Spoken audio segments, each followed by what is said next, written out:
Cyprus से PM Modi जाएंगे Canada. आज और कल कनाडा के दौरे पर रहेंगे। G7 शिखर सम्मेलन में शिरकत करने वाले हैं पीएम मोदी।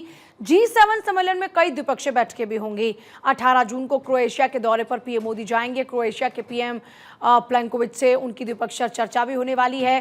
क्रोएशिया के राष्ट्रपति से मुलाकात पीएम मोदी करने वाले हैं। तो ये प्रधानमंत्री मोदी का 3 देशों का दौरा, जिसमें प्रधानमंत्री मोदी साइप्रस में कल पहुंचे और आज साइप्रस से कनाडा के लिए वो रवाना हो जाएंगे। G7 शिखर सम्मेलन में शिरकत करने वाले हैं प्रधानमंत्री मोदी। और हमारी पॉलिटिकल एडिटर अदिति नागर इस वक्त हमारे साथ में हैं। अदिति, पहले साइप्रस और आप कनाडा, फिर क्रोएशिया। पीएम मोदी आज G7 शिखर में पहुंचने वाले हैं। एक तो जो अभी हमने प्रधानमंत्री नरेंद्र मोदी को भी सुना, साइप्रस एक बहुत ज्यादा स्ट्रेटेजिक देश है और यहाँ पर जाना इस समय जब ऑपरेशन सिंदूर हुआ वो भी बहुत स्ट्रेटेजिक है। लेकिन Turkey desperately EU European union को ज्वाइन करना चाहता है और अगर कोई ऐसा देश है जो उसे रोक रहा है वो है उसकी एंट्री को साइप्रस। साइप्रस उसका द्वार है। प्रधानमंत्री नरेंद्र मोदी ने अपने भाषण में भी कहा। अब साइप्रस के पास भी बहुत बड़ा गैस रिजर्व है जो वो टर्की के साथ शेयर नहीं करता है। और टर्की का जो सबसे बड़ा हेडेक है वो है ग्रीस, साइप्रस, अर्मेनिया। अर्मेनिया के साथ भारत ऑलरेडी बड़ा डिफेंस सप्लाई है उसका। ग्रीस के साथ भी पार्टनरशिप भारत एमी यूरोप कॉरिडोर चल रहा है। अब प्रधानमंत्री नरेंद्र मोदी साइप्रस है।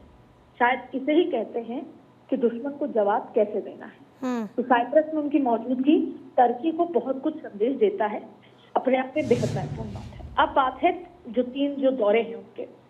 साइप्रस को यूरोप के प्रवेश द्वार के रूप में देखा जाता है। प्रधानमंत्री नरेंद्र मोदी ने यह कहकर टर्की को जिस तरीके से जवाब दिया, इस साल के अंत तक यूरोपियन यूनियन से फ्री ट्रेड एग्रीमेंट के लिए प्रतिबद्ध है।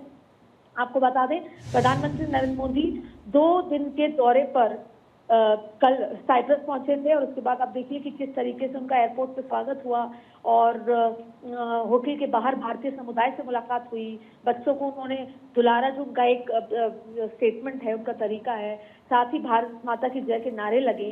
दोनों देशों के व्यापार को बढ़ावा देने के लिए मोदी और साइप्रस के राष्ट्रपति के बीच बैठक हुई। नरेंद्र मोदी ने कहा कि साइप्रस में कई भारतीय कंपनी हैं, इसे यूरोप के प्रवेश द्वार के रूप में देखा जाता है और मैं भरोसेमंद पार्टनर मानता हूं।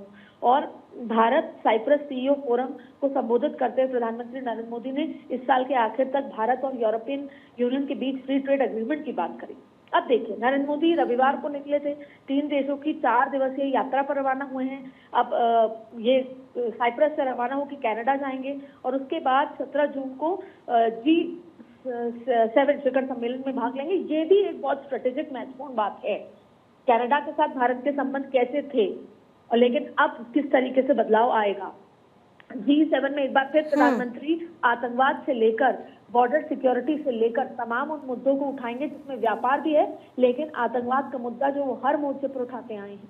फिर अमेरिका का किस तरीके से वहां पर जो अपने आप में नजर आएगा। और क्योंकि ट्रंप के साथ में यहाँ पर आमना सामना होगा, वाइल्ड कार्ड एंट्री ट्रंप की हो रही है, तो ऐसे में क्या ये मानकर चलें कि ऑपरेशन सिंदूर और ऑपरेशन सिंदूर के बाद हमने कराया सीज फायर, ऐसे तमाम दावे के बाद इस बार आमने सामने होंगे मोदी और ट्रंप?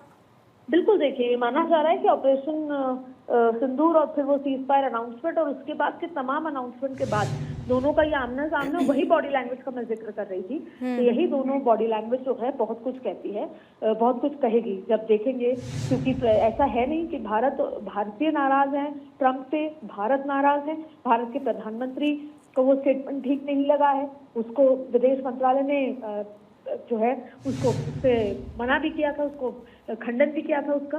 अब ऐसे में जब दोनों आमने सामने होंगे तो वो अपने आप में बहुत कुछ दर्शाएगा और किस तरीके की बॉडी लैंग्वेज होती है। और प्रधानमंत्री नरेंद्र मोदी ने जैसे टर्की को जवाब दिया है वैसे ऐसा निश्चित रूप पे मान के चलिए, क्योंकि कुछ दिनों पहले जब गृहमंत्री अमित शाह के साथ ऑफ रिकॉर्ड भी चर्चा हुई तो उन्होंने कहा था कि अमेरिका के साथ आज से नहीं, शुरुआत से हमारे संबंध ऐसे थे कि वो जैसा बिहेव करेगा हम उसको वैसे रिवर्ट करेंगे।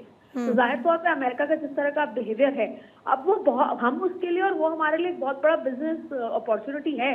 लेकिन ऐसे में अमेरिका का जो झुकाव रहा, जिस तरीके से उसकी सलाह रही, वो भारत के लिए अच्छी नहीं रही। तो वो बॉडी लैंग्वेज अपने आप में बहुत महत्वपूर्ण है। और इसके अलावा स्टार्टअप से तमाम मुद्दों पर प्रधानमंत्री नरेंद्र मोदी ने चर्चा की। अब साइप्रस से कनाडा और कनाडा के बाद वो तीसरे देश जाएंगे, उसमें अपने आप में क्या कुछ निकल कर आता है वो बहुत महत्वपूर्ण है। बहुत शुक्रिया अदिति आपका फिलहाल पूरी जानकारी के लिए।